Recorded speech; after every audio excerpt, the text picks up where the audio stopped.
అన్ని government offices అన్నీ కూడా రెంటెడ్ బిల్డింగ్స్లోనే ఉన్నాయి. దీనికి ఒక దాతలు ముందుకొచ్చి స్థలం ఇవ్వడం కూడా జరిగింది. దాంట్లో ఎంఆర్ఓ ఆఫీస్ ఆల్రెడీ ప్రారంభించి 50% పనులు కూడా పూర్తయినాయి. మిగతా 50% పనులు ఏవైతే ఉన్నాయో దానికి 1 కోటి రూపాయలు అయితే ఆ బిల్డింగ్ సంపూర్ణంగా పూర్తవుతుంది. దానికి నిధులు ఇవ్వాలని సంబంధిత మంత్రివర్యులని అడుగుతున్నాం. అట్లనే అదే స్థలంలో ఎంపీడీఓ ఆఫీసు నిర్మించడానికి కూడా ప్లేస్ ఉంది కాబట్టి దానికి కూడా శాంక్షన్ ఇవ్వాలి, ఆ నిధులు కూడా ఇవ్వాలి. అక్కడ పోలీస్ స్టేషన్కి కూడా స్థలం లేదు. పోలీస్ స్టేషన్ కూడా రెంటెడ్ బిల్డింగ్లోనే ఉంటుంది కాబట్టి పోలీస్ స్టేషన్కి కూడా స్థలము మరియు నిధులు ఇవ్వాలని కోరుకుంటున్నా ఇన్ఛార్జ్ మినిస్టర్ గారిని, అట్లనే సంబంధిత మంత్రివర్యులని కూడా.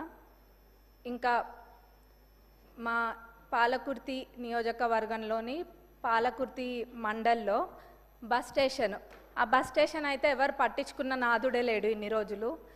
మొన్న ఒక పెద్ద యాక్సిడెంట్ జరిగింది, బస్సు లారీ 2 కూడా ఢీకొన్నాయి. అయితే అక్కడ ఒక పాలకుర్తి సెంటర్ అని ఉంటుంది, ఆ సెంటర్లోనే బస్ స్టాండ్ అనేది యూజ్ చేయకుండా ప్రయాణికులు అందరూ కూడా అక్కడనే బస్ ఎక్కుతారు. ఎప్పుడు కూడా ఆ బస్ స్టేషన్ అనేది యూజ్ చేయలేదు. మన ప్రజాప్రభుత్వం అధికారంలోకి వచ్చినాక అక్కడికి వెళ్ళి అదంతా క్లీన్ చేయించి ఇక్కడ లేదు బస్ స్టేషన్ ఇక్కడనే వాడాలి, రోడ్ పైన ఉంటే ప్రమాదాలు జరుగుతాయని చెప్పి అక్కడ దాన్ని ఏదో అట్లా నడిపిస్తున్నాము. కానీ అక్కడ డెవలప్మెంట్ అనేది చాలా అవసరం. అది అస్సలు కూడా పరిస్థితి బాగాలేదు, శిథిలావస్థలో ఉన్నట్టుగా ఉంది. కానీ ఇప్పుడు ఏదో టెంపరీగా అయితే క్లీన్ చేసి పెయింటింగ్ అవన్నీ కూడా వేసిండ్రు.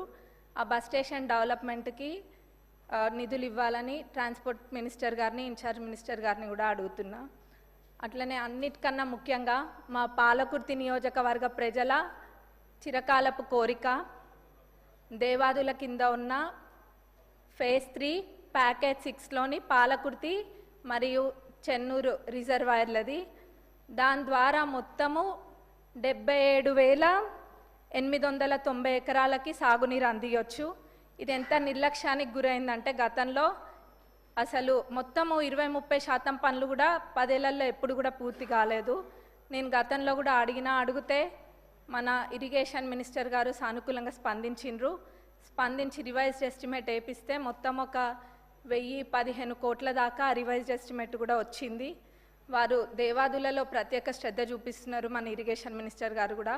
ఎందుకంటే తక్కువ దాంతో ఎక్కువ ఆయకట్టుకి నీళ్ళు వస్తాయని చెప్పి ప్రభుత్వం వచ్చినాక, మన ప్రజాప్రభుత్వం అధికారంలోకి వచ్చినాక అదే చేస్తున్నారు. ఎక్కడైనా కానీ తక్కువ ఖర్చుతోటి ఎక్కువ ఆయకట్టు ఎక్కువ వస్తుందో అట్లాంటి ప్రాజెక్టుల పైన దృష్టి పెట్టడం జరిగింది.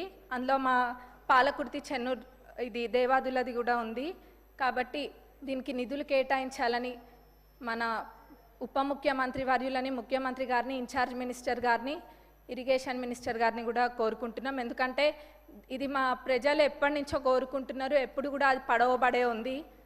కాబట్టి ఇది చేయడం వల్ల చాలా మటుకు రైతులకి మేలు చేకూరుతుంది మా ప్రాంతంలో.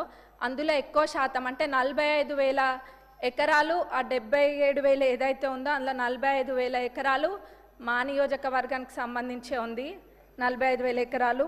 అట్లనే తుంగతుర్తిలో 13,277 ఎకరాలు, స్టేషన్ గన్పూర్లో 9,378 ఎకర్స్కి, అట్లనే వర్ధన్నపేటలో 10,180 ఎకరాలకు కూడా దీని ద్వారా సాగునీరు అందుతుంది. ఇది చాలా ఇంపార్టెంట్ ప్రాజెక్ట్ కాబట్టి దీనికి నిధులు కేటాయించాలని కోరుకుంటున్నాను.